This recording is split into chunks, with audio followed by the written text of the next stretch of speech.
शासन संघीय और एकात्मक स्वरूप में क्या क्या मुख्य अंतर है, इसे उदाहरण के माध्यम से स्पष्ट करें। अब देखिए गाइस, इसमें क्वेश्चन पूछा गया कि संघीय व्यवस्था और एकात्मक व्यवस्था के स्वरूप में क्या अंतर में संघात्मक व्यवस्था और एकात्मक व्यवस्था क्या होती है। अब अपन देखेंगे 3-4 विशेषता देखेंगे इसकी गाइस। जैसे हम देखते हैं सरकारों के स्तर के आधार पर विशेषता। स्तर संघात्मक शासन में 2 स्तरों वाली सरकारें काम करती थी, जैसे केंद्र सरकार है और राज्य सरकार है। जो भारत और अमेरिका में भी यही होता है। एकात्मक शासन में जो विशेषता होती है गाइस, वो होती है एक स्तरीय होती है, यही पूरे देश को नियम बनाने और लागू करने का काम करती है। ब्रिटेन की व्यवस्था और फ्रांस में एकात्मक शासन की व्यवस्था है गाइड्स। तो क्या होता है, संघात्मक शासन में 2 स्तर होते हैं, मतलब केंद्र सरकार होती है और राज्य सरकार भी होती है। लेकिन जो एक रिश्ता मतलब एक सरकार होती है, मतलब केंद्र सरकार, और उसी का सब कुछ नियम फॉलो किया जाता है। देखते हैं सेकेंड। अब देखते हैं अपन कौन सा, सरकार के अधिकार के आधार पर, मतलब किन किन को अधिकार प्राप्त हैं। जैसे हम संघात्मक व्यवस्था में देखते हैं गाइस, संघात्मक शासन में दोनों प्रकार की सरकारों को अपने अपने अधिकार संविधान द्वारा प्राप्त होते हैं, जिससे कोई सरकार दूसरे पर नियंत्रण ना कर सके। गाइस हम देखते हैं कि संघात्मक व्यवस्था में सरकारों का जो सरकार का अधिकार होता है वो किस किस पर होता है गाइस, तो वो देखिए यहाँ पे जो संघात्मक शासन में अधिकार होता है वो केंद्र सरकार को भी होता है और राज्य सरकार को भी होता है। एकात्मक व्यवस्था में एकात्मक में एक ही सरकार प्रमुख होती है, वह अपनी सुविधा में राज्य सरकार का निर्माण करती है, किंतु उन्हें शक्तियां सरकार द्वारा प्राप्त नहीं होती हैं, बल्कि केंद्र सरकार उन्हें कुछ शक्तियां दे सकती है गाइस। तो इसमें क्या होता है, जैसे हमने देखा हमारे संविधान में वर्णित है सबके अधिकार। संघ सूची में केंद्र सरकार कानून बनाती है और राज्य सूची में हम देखते हैं कि इनका अधिकार अलग है राज्य सूची का, और सब लोग अलग अलग काम करते हैं स्वतंत्र रूप से, किसी पर नियंत्रण नहीं होता है कोई का। और हम देखते हैं जो एकात्मक व्यवस्था होती है गाइस, उसमें क्या होता है, केंद्र सरकार हावी होता है, केंद्र सरकार ही मैन होता है। वो यदि चाहे तो इच्छानुसार राज्य सरकार को कुछ कानून बनाने दे सकता हो, ना चाहे तो नहीं दे सकता है। तो ये होती है एकात्मक विशेषता।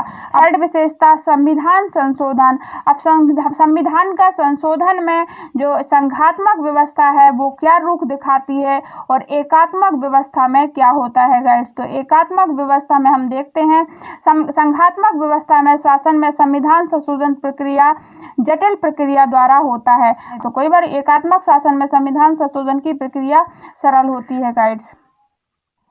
सो गाइड्स, यहाँ की हमने देखा संघात्मक व्यवस्था में जो प्रक्रिया होती है संशोधन की, वह कानून बनाने की जटिल होती है, जो कानून बनाने की प्रक्रिया द्वारा से अलग होती है। इसके लिए केंद्र और राज्य सरकार दोनों की सहमति आवश्यक होती है, जैसे भारत तथा अमेरिका में। इसके लिए क्या होता है गाइड्स, इसमें संविधान का संशोधन आसानी से नहीं किया जा सकता। क्योंकि हम देखते हैं कि 2/3 बहुमत चाहिए होता है, तभी कानून बन सकता है, कोई भी संशोधन हो सकता है। उसमें राज्यों की स्वीकृति भी जरूरी होती है, मतलब आधे से ज्यादा राज्य स्वीकृत हो तभी कोई संशोधन किया जा सकता है गाइस। और जो अपन देखते हैं एकात्मक व्यवस्था में, वो केंद्र सरकार जब चाहे तब संविधान में परिवर्तन कर सकती है, जैसे इंग्लैंड और फ्रांस में यही होता है।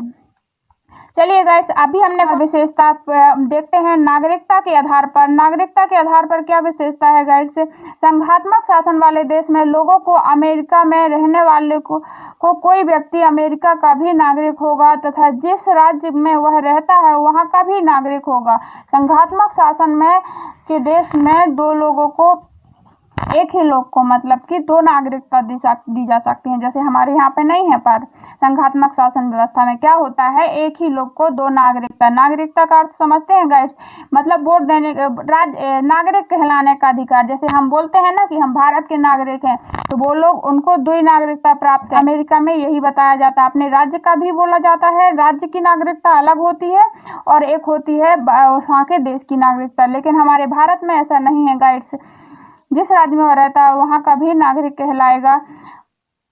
संघात्मक शासन व्यवस्था है, परंतु भारतीय संघीय व्यवस्था इसका अपवाद है। यहाँ पर लोगों की दोहरी नागरिकता की जगह एकहरी नागरिकता है हमारे देश में। गाइस हम देखते हैं कि हमारे यहाँ पे क्या होता है, एकहरी नागरिकता है, ये एक संघात्मक व्यवस्था का अपवाद है या दोष होता है कोई ना कोई, इसकी जगह एकहरी नागरिकता है प्राप्त है। यानी कि कोई व्यक्ति भारत का नागरिक है, ना कि राज्य का। अपन देखते हैं एकात्मक शासन में क्या होता है। एकात्मक शासन वाले देश में रहने वाले लोगों को केवल अपने देश की नागरिक कहलाते हैं, चाहे वह उसके किसी भी भाग में या राज्य में रहते हों। जैसे इंग्लैंड का रहने वाला व्यक्ति केवल ब्रिटिश कहलाता है, उन्हें एकहरी नागरिकता है। और जो संघात्मक व्यवस्था होती है उसमें दोहरी नागरिकता दी जाती है, लेकिन हमारे भारत में ऐसा है कि हम भारतीय कहलाएंगे, भले ही हम अपने राज्य की, हमारे यहाँ भी उसी एकहरी नागरिकता है जैसे वहाँ पे होती है। इंग्लैंड में रहने वाला व्यक्ति ब्रिटिश कहलाता है, उन्हें एकहरी नागरिकता प्राप्त है और हमें भी एकहरी नागरिकता प्राप्त है। लेकिन जो अमेरिका की संघात्मक व्यवस्था है गाइड्स, तो उसमें क्या है, जो नागरिकता है वो दो प्रकार से विभाजित है, मतलब कि वहाँ का वह राज्य का भी नागरिक कहलाएगा और क्या वहाँ के देश का भी। सो गाइस देखिए पांचवी विशेषता क्या है, संघात्मक शासन में व्यवस्था की विशेषता देखते हैं। अब देखते हैं वित्तीय व्यवस्था के आधार पर। वित्तीय व्यवस्था मतलब कि धन और पैसे, राजस्व से संबंधित अधिकार। तो देखते हैं वित्तीय व्यवस्था। संघात्मक शासन में दोनों प्रकार की सरकारों को वित्तीय स्वायत्तता प्राप्त होती है। दोनों सरकारों को राजस्व को अलग अलग स्रोत निर्धारित होते हैं गाइड्स। जैसे हम देखते हैं कि वित्तीय व्यवस्था दोनों सरकार को अलग दी जाती है, राज्य सरकार को और केंद्र सरकार को, दोनों का अधिकार होता है गाइड्स वित्तीय व्यवस्था में। जैसे कि राज्य सरकार अलग अपने अनुसार खर्च करता है और केंद्र सरकार अलग करता है। और जो एकात्मक व्यवस्था होती है उसमें क्या होता है, एकात्मक को वित्तीय स्वायत्तता नहीं होती है, वे पूर्ण रूप से केंद्र पर निर्भर होते हैं। सो गाइस हमने देखा जो वित्तीय व्यवस्था में क्या होता है, जो यहाँ पे केंद्र भी अपने अनुसार खर्च कर सकते, स्वायत्तता प्राप्त है केंद्र को भी और राज्य को भी। लेकिन जो एकात्मक शासन व्यवस्था होती है गाइस, तो उसमें क्या होता है, ओनली केंद्र को ही स्वायत्तता प्राप्त होते हैं, वो पूर्ण रूप से केंद्र पर निर्भर होते हैं। न्यायपालिका की भूमिका। न्यायपालिका की भूमिका देखते हैं अपन 6 नंबर पे देखते हैं। इसमें न्यायपालिका की भूमिका क्या होती है, केंद्र संघात्मक शासन व्यवस्था और एकात्मक शासन व्यवस्था में। संघात्मक शासन व्यवस्था में न्यायपालिका महत्वपूर्ण भूमिका निभाती है, केंद्र और राज्यों के बीच होने वाले झगड़ों को निपटाती है तथा राज्य संविधान की व्याख्या भी करती है। जैसे भारत और अमेरिका में न्यायपालिका की सरकार द्वारा बनाए गए कानूनों की जांच करती हैं तथा संविधान की व्याख्या करती हैं, इसलिए संविधान का इन्हें संरक्षक कहा जाता है। कहाँ पे, भारत में और अमेरिका में। हम देखते हैं यहाँ पे क्या बताया गया है गाइड्स, जैसे इस वाली विशेषता में न्यायपालिका के आधार पर विशेषता यदि अपन देखें तो संघात्मक व्यवस्था में क्या होता है, यदि राज्य और केंद्र से संबंधित कोई झगड़े हो जाते हैं कि मतलब कोई भी विषय पे झगड़े हो जाते हैं, जैसे कि केंद्र सरकार और राज्य सरकार यदि किसी समवर्ती सूची के विषय को वो कहती है हमारा है, वो कहती है हमारा, तो इन झगड़ों को कौन देखता है, केंद्र न्यायपालिका देखती है। या एकात्मक देश में न्यायपालिका की भूमिका महत्वपूर्ण नहीं होती है, वह सारी शक्तियां केंद्र के हाथों में होती हैं। यदि कोई राज्य सरकार उनसे कहे कि उसके अनुसार कार्य ना करे तो वह उसका कार्य समाप्त कर देती है। यहाँ पे मुख्य भूमिका किसकी होती है गाइस, वहाँ पे न्यायपालिका मुख्य नहीं होती है, यहाँ पे केंद्र सरकार के हाथों में सारी शक्तियाँ होती हैं। और यदि राज्य सरकार उनके कहे हुए कार्य पर कार्य ना करे तो उसे वह समाप्त भी कर सकती है। और हमने यहाँ पे क्या देखा कि केंद्र सरकार अलग होती है, राज्य सरकार अलग होती है, सबको अधिकार प्राप्त होते हैं। सो गाइड्स हमने देखी ये 6 विशेषताएं, आई होप गाइड्स आपको याद हो गई होंगी। फर्स्ट में हमने देखा किसके आधार पर गाइड्स, स्तर के आधार पर हमने देखा संघात्मक व्यवस्था में द्विस्तरीय सरकार होती है, जबकि द्विस्तरीय सरकार होती है। और जो एकात्मक व्यवस्था है वहाँ पे केंद्रवश होता है, एक ही सरकार एक स्तरीय होती है। फिर हमने देखा अधिकार की बात, क्षेत्र की बात की गई, तो संघात्मक व्यवस्था में अधिकार क्षेत्र भी 2 स्तरों में बटे होते हैं, एक केंद्र के होते हैं और कुछ होते हैं राज्य के होते हैं।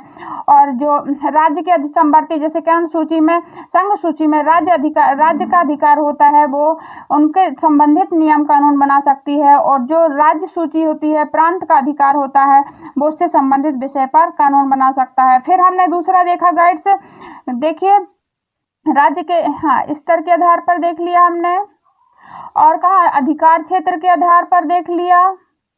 फिर क्या देखा हमने, तीसरा वाला देखा संविधान संशोधन के आधार पर देखा हमने। संविधान संशोधन में भी विशेषता होती है कि संघात्मक व्यवस्था में संविधान का संशोधन करना बहुत ही कठिन होता है, जबकि एकात्मक व्यवस्था में केंद्र सरकार बस होती है और वो आसानी से संशोधन कर देती है। और संघात्मक में जटिल होती है, उसमें संसद के 2/3 बहुमत की जरूरत होती है, और साथ में क्या होता है गाइड्स, 2/3 बहुमत के साथ में हम देखते हैं कि वहाँ पे सभी राज्यों का मानना जरूरी होता है। संविधान संशोधन देखा। वित्तीय अधिकार देखे गाइड्स, इसमें केंद्र सरकार को अलग राजस्व के अधिकार दिए जाते हैं, वित्तीय अधिकार दिए जाते हैं, उसके अनुसार वह कार्य कर सकती है। और यहाँ पे वित्तीय अधिकार मतलब राजस्व दे सकते हैं, उनके संसाधन स्रोत अलग दिए जाते हैं, और संघ सरकार को, केंद्र सरकार को अलग दिए जाते हैं। एकात्मक शासन व्यवस्था में मेन मुखिया कौन होता है गाइड्स, वो होता है केंद्र होता है, वो तो वही उसके अनुसार निर्णय ले लिए जाते हैं, सारी शक्तियां उसी पर निर्भर होती हैं। न्यायपालिका की भूमिका देखी हमने गाइड्स, तो न्यायपालिका में हमने देखा कि इस पर केंद्र सरकार भी होती है और राज्य सरकार होती है, और न्यायपालिका की मुख्य भूमिका होती है उनसे संबंधित झगड़ों से संबंधित कोई भी नियम बनाए जाते हैं या झगड़े होते हैं तो उससे संबंधित उनका निरीक्षण या न्याय कौन करता है, न्यायपालिका करती है, जिसमें कि एकात्मक शासन व्यवस्था में न्यायपालिका की भूमिका महत्वपूर्ण नहीं होती है। उसमें क्या होता है, एकात्मक शासन व्यवस्था में न्यायपालिका की भूमिका महत्वपूर्ण न होते हुए सारी शक्तियां केंद्र पर होती हैं, और राज्य को जब चाहे वो नष्ट कर सकती है यदि उसकी इच्छा अनुसार नहीं चलता है। सो गाइड्स, आई होप आपको ये सारी विशेषताएं याद हो गई होंगी। सो गाइड्स, यदि आपको याद नहीं होता है तो आप इस प्रकार भी आसानी से यदि आपको कम शब्दों में पूछ लिया जाता है तो आप इस प्रकार भी चार्ट बनाकर लिख सकते हैं, और यदि आपको याद करना है वो सब